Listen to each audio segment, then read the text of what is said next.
وضو کے 4 فرائض ہیں: منہ کا دھونا، ہاتھ کا دھونا، سر کا مسح کرنا اور پیر کا دھونا۔ منہ کا دھونا یعنی سر کے بالوں سے لے کر داڑھی تک، ایک کان کی لو سے لے کر دوسرے کان کی لو تک۔ ہاتھ کا دھونے سے مراد یعنی کونیوں تک بازو کو دھونا، اور چوتھائی سر کا مسح کرنا، سر کا مسح یہ بھی فرض ہے، اور پاؤں کا دھونا ٹخنوں تک۔ یہ 4 کیا ہیں؟ فرض ہیں۔ تو یہ وضو تھی۔ وضو کی سنتیں بھی سماعت کر لیں، اور 2 مسئلے ہیں وہ بھی سماعت کر لیں۔ وضو میں ثواب پانے کے لیے حکم الہی بچا لانے کی نیت کرے۔ پہلی سنت، بسم اللہ سے شروع کرنا، مسواک کرنا، 3 بار کلی کرنا، 3 دفعہ ناک میں پانی چڑھانا، کلی اور ناک میں پانی داہنے ہاتھ سے چڑھانا، بائیں ہاتھ سے ناک صاف کرنا، انگلیوں کا خلال کرنا، یعنی کہ انگلیوں کا یہ اندر والا جو حصہ ہے نا، ان کو خلال کرنا اچھی طریقے سے، یہ کوئی جگہ خشک نہ رہے۔ ہر عضو کو 3 بار دھونا، پورے سر کا مسح کرنا، وضو ترتیب سے کرنا، داڑھی کے جو بال منہ کے دائرے سے نیچے ہیں اس کا مسح کرنا، اعضاء کو اس طرح دھونا کہ پہلے والا اعضاء سوکھنے نہ پائے۔ اب پورے سر کا مسح کرنا، اس وقت فرض میں کیا تھا؟ چوتھائی سر کا مسح کرنا۔ تو سنت کیا ہے؟ سنت یہ ہے کہ پورے سر کا مسح کیا جائے، اور اس میں اپنا فرض کیا ہے؟ چوتھائی سر کا مسح کرنا، وضو ترتیب سے کرنا، یعنی جس طرح سے حدیث پاک میں وضو کی ترتیب ہے وہ ترتیب کے ساتھ وضو کرنا، یہ بھی سنت ہے۔ داڑھی کے جو بال منہ کے دائرے سے نیچے اس کا مسح کرنا۔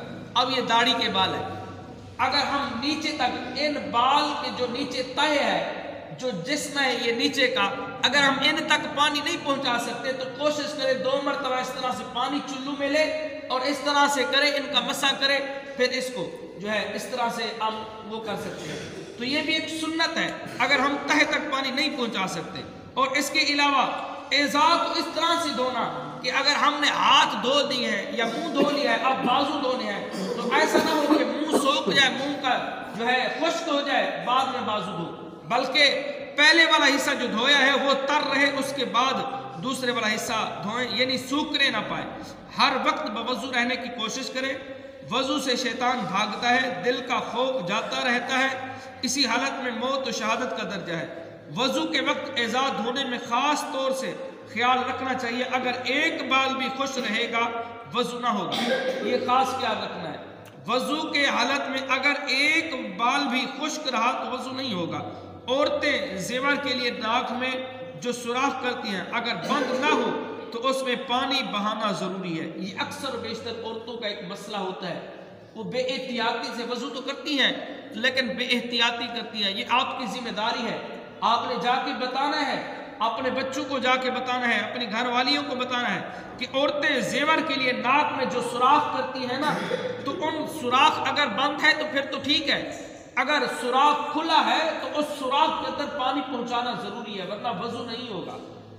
عورتیں کہ ہر قسم کا زیور جو ہاتھ میں پہنتی ہیں، چھلے، کنگن، انگوٹھیاں، چوڑیاں، ہر ایک کے نیچے پانی بہانا ضروری ہے۔ یہ چاہے مرد ہے چاہے عورت ہے، جو انگوٹھی پہنتے ہیں نا، سنت ہے انگوٹھی پہننا، جو انگوٹھی پہنتے ہیں ان کو حرکت دینا، انگوٹھی کو پھر اس نیچے والی جگہ سے پانی کا پہنچانا، یہ بھی ضروری ہے، ورنہ وہ وضو نہیں ہوگا۔ جو عورتیں آٹا گوندتی ہیں، آٹا اگر ناخن وغیرہ میں لگا رہا اور وضو کر لیا تو وضو نہ ہوا۔ آٹا تو گوندتی ہیں اور آٹا جو ہے ناخن میں کھڑا رہتا ہے اور نیچے والی تہ جو ہے وہ خشک رہتی ہے، تو جس کی وجہ سے وضو نہیں ہوگا۔ اسی طرح سے جو فیشن پرست خواتین ناخنوں میں ناخن پالش لگاتی ہیں اور ناخنوں پر تہ جم جاتا ہے اور اس کو دور کیے بغیر وضو درست نہیں ہے۔ یہ جو ناخن پالش آج کل عورتیں اپنے ناخنوں پہ لگاتی ہیں، اگر اس کو تراش کر صحیح طریقے سے وضو نہ کیا گیا تو وضو نہیں ہوگا۔ اور اکثر بیشتر یہ مسئلہ بھی ہوتا ہے، غسل کی حالت میں بھی ناخن پالش لگی ہوتی ہے، پھر غسل کر لیتی ہیں اور اس کے علاوہ جو ہے ناخن پالش لگی ہوتی ہے، حالانکہ وہ غسل نہیں ہو سکتا۔ جب تک اچھی طریقے سے ناخن پالش کو اتارا نہ جائے، جب تک وہ آٹا جو پھنسا ہوا ہے ناخنوں میں اس کو صحیح طریقے سے اتارا نہ جائے اس وقت تک غسل ہی نہیں ہوگا.